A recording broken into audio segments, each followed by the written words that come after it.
Here's our next picture. Look, use your eyes.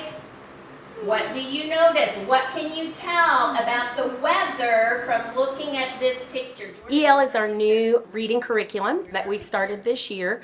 It's a very comprehensive curriculum that includes reading, writing, and phonics sections in each part. And it is based on the science of reading, so it's very intentional in what it teaches and how it teaches the different reading skills. This is my 24th year in JCPS in some capacity, and I think that we have a moral imperative to provide an equitable experience for our learners. I think that when we look district-wide at the transiency and the idea that one student can go from this school to this school and still have a common experience, we have a moral imperative to provide that level of equity for JCPS students. So go ahead and go to slide number 4 for me.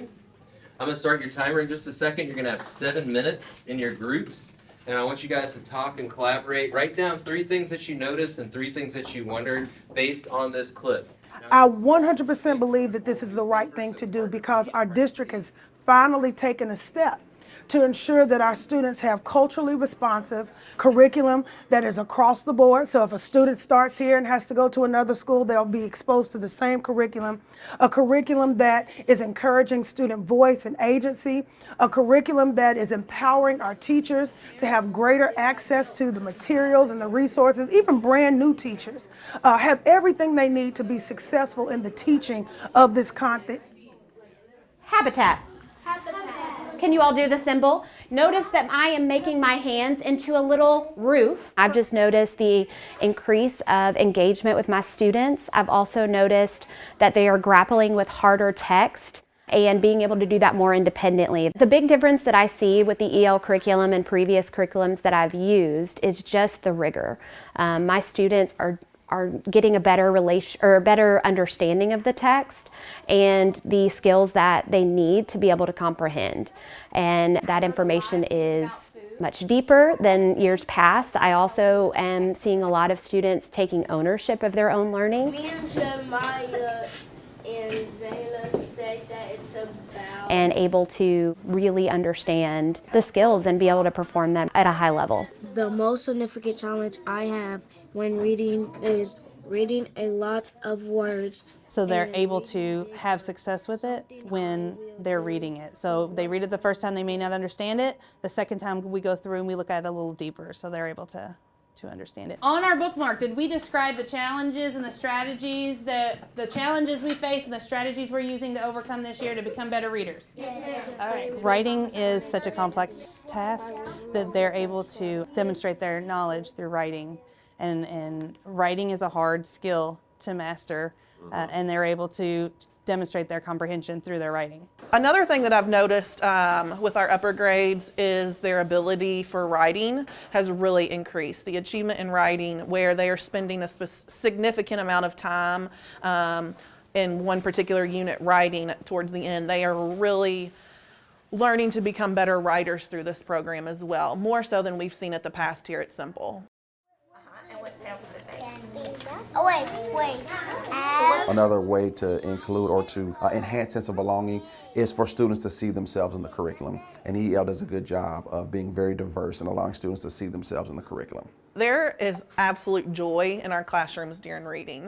When you take a look through the hallways at Simple and go into these classrooms during reading, our kiddos are super excited to open those books. They're excited, and a lot of our intermediate teachers have found that students are experiencing themselves in some of the books they're reading. So that's really important to us at Simple, that students see themselves and students like them in the texts. It's always good to have the windows and mirrors, right, to the curriculum so students can see themselves inside of the material, and we have that within these texts. So we have a lot of different things that reflect different cultures, maybe some that some of the families do know in the community and some that don't know or weren't aware of whatsoever. We had a conversation with one of our 8th grade students who said, this is the first time that I've actually read a book this long and near finishing it.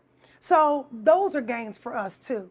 The fact that the novels that are selected are engaging in the curriculum, the protocols that are embedded in the curriculum is piquing that interest in our students, to encourage them not only in how to read, but also to want to read. They're engaged because it's something that's interesting to them and it's something that relates to their lives. Right now in third grade, we're learning all about students in other areas of the world, and so they can see themselves in the characters in the text that we're reading. I have a student, his family's from Ethiopia, so we were studying countries in Africa, so he made that connection with that country and he was able to share his expertise about Ethiopia with the students.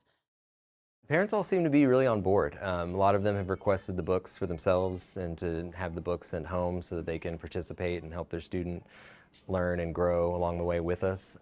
We haven't had anybody, not be on board with the texts or the lessons or how we're rolling them out to kids. A learner, because he's still learning how to control his powers. And we actually utilize the family resources that EL provides. We sent that out to parents. We've also created videos, or teacher created videos to send out to parents to explain this process. But we are focusing on standards-based grading. And so our word or our mission that we've expressed to our parents is that EL ensures that standards-based grading happens because they are being taught their standards for their grade level.